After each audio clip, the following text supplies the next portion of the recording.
Hello, everybody. Welcome back to Trillium Tarot. Excuse me. This is Stephanie, and for this deck, or for this video, I will be flipping through the Botanica Oculta Tarot. I found it online. It is Dark Synevyr, Synevyr. Come on, focus. Okay, don't focus. There we go. That's probably the best. Is the artist or the creator of this deck. As you know, I cannot wait for the snow to go away so I can get out in the yard and play in the dirt and be with my plants. So I love botanical type tarot decks. As I'm diving into this deck, please do, just as a reminder, give the video a thumbs up or leave a comment below the video to help out the channel. I greatly appreciate it. Now, this is definitely not a beginner-friendly deck. It is very, it's not esoteric, but it's definitely not traditional. So the Fool card is represented by the sweet pea. You can see the name of the plant underneath the name of the card. So the Magician would be the fern flower. The High Priestess is the pomegranate, and so on. The font is really small on the bottom, so it is difficult to see. I'll just go ahead and not spend a whole lot of time on these images because they are just plants. There's not a lot of action or movement in the cards. When I say they're just plants, I don't mean that they're only plants move along, nothing to see here. I just mean that, you know, the image is what you see. It's interesting that Death card is the marigold. I wonder why that is. I'll have to spend some time with the little book and see. The Devil is the fig moissa. I can't pronounce it. That's okay. I don't have to be able to pronounce it. The Sun, obviously, is the sunflower. Here's the World card. And there are a couple of extra cards in this deck. One of them is Destiny, and the other is the Paladin. So you can either leave those in or take them out, depending on your personal preference. Here we have the Suit of Swords.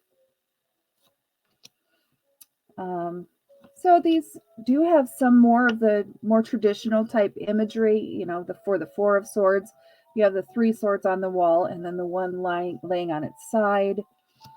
So there is more of the traditional imagery incorporated in the minor arcana cards, at least that we've seen so far in the Suit of Swords. The Ten of Swords. Here we have the Page, the Knight, the Queen, and the King. Next is the Suit of Wands. And I'm getting kind of close to the point where I'm going to have to move my stacking pile here just because it's getting tall, but we'll see if I can make it all the way through the Suit of Wands first before having to move it. The 7, 8, 9, 10, Page, and Knight, Queen, and King. And there we go with the starting to slide. So I think I timed that perfectly. Now let's jump into the Suit of Cups. 3, 4.